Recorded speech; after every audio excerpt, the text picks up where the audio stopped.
Hey everyone, it's your boy Matt here, having another conversation about one of my pet peeves, which is of course consulting firms. We're blessed here in Canberra to have the wonderful KPMG building right here in such a public place. They're a very large consulting firm. They're one of the big four, KPMG, PricewaterhouseCoopers, Deloitte and EY. And what they do is traditionally they provided a useful service, which is that they would do accounting consultancy. So they would check your books to make sure that you were up to industry standards, and that meant that other people were okay to work with you.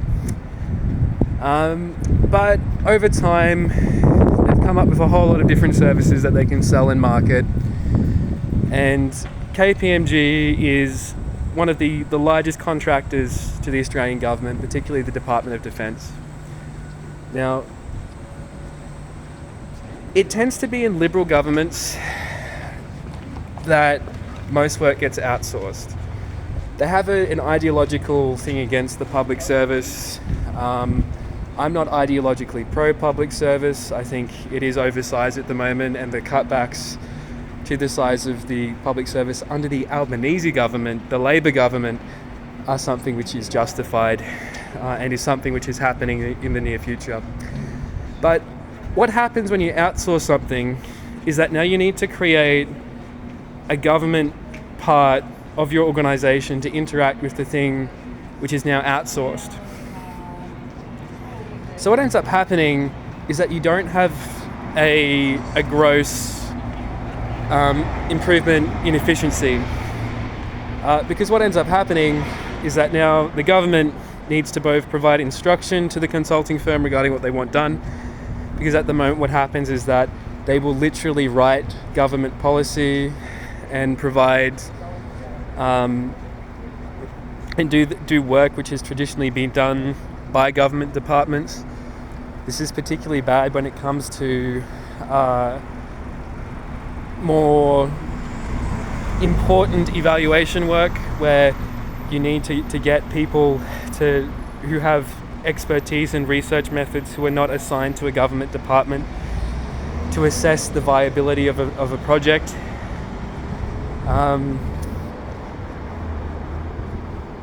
But you have an increase in the amount of work which is done, which is busy work and bureaucratic waste, when you start hiring consulting firms.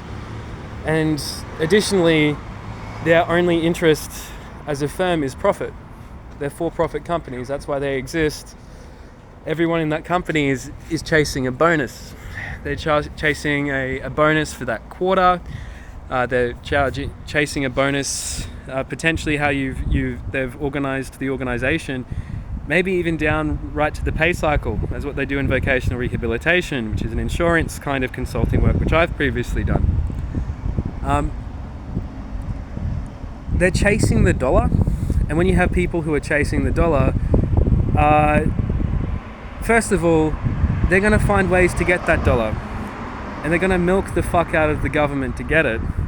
And the government is never really good enough to be able to understand if they're getting a good deal or not. And what ends up happening is that once these capabilities have been outsourced, is that then the government is sort of stuck in a position where they don't have any option but to go to the contractor, to the consultancy firm to do the work, because the government no longer has the capability to do that work. This is why, for the most part, it makes it, unless it's the specific services which these big consulting firms initially had a responsibility for, such as accounting, auditing and that kind of work, there's not much point to them. In fact, most of what can be done in evaluation consultancy, which is an area which I understand enough to be able to give some small amount of advice, and remember that I try very hard to make sure I speak within my scope of expertise. I mean, I understand the industry enough to be able to say this is obviously a terrible idea, but I wouldn't say I'm a leader by any stretch of the imagination in evaluation consultancy. I understand the work enough to be able to relate to people who do that work, but I would not claim to have expertise in that work. But we have this problem where you're then going to get people whose message is then impacted and biased by the need for that next contract. So they're never able to really provide accurate information. And a better solution is to have government organizations who can do it. And I think this is an area where organizations like the CSIRO shine compared to universities. Because even if you're at a university and you have been called in to do an evaluation of, say, our marine protection legislation and policy, or how the NDIS is functioning. Is it functioning as efficiently as it should be? Like, if you're at a university, you need to make sure that you get repeat business, so you get repeat publications, and you maintain your relationship with this organization so it continues. If you are just paid by a government department whose role is specifically to do this evaluation, then that organization develops the policy, the procedure, the right manpower, and hopefully the correct amount of gumption to be able to provide that necessary advice. And that's why organizations such as the CSIRO are exceedingly important. They were very instrumental in ensuring that we did not do something silly in Australia, such as invest heavily in nuclear power. It's exceedingly expensive. We're a very large country.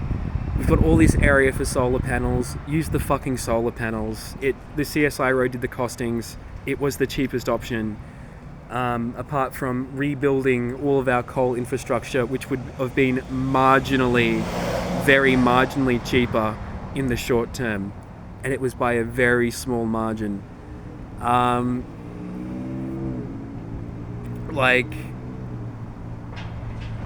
Yeah. Either way, that's my bee in the bonnet about consulting firms. We don't need them.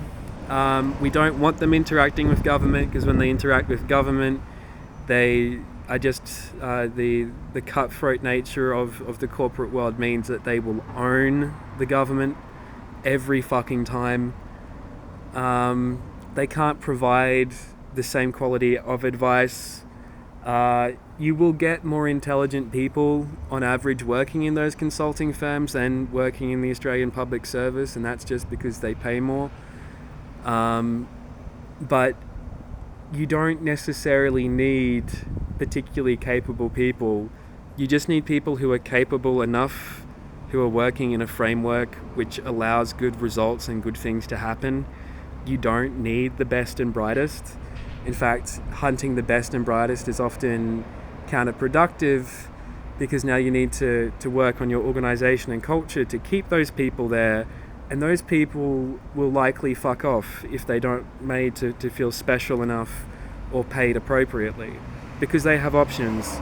You don't want that. What you want is that you want to have a good environment for B-listers to be able, and we're talking about government, so let's be realistic, C and D listers to be able to do something useful.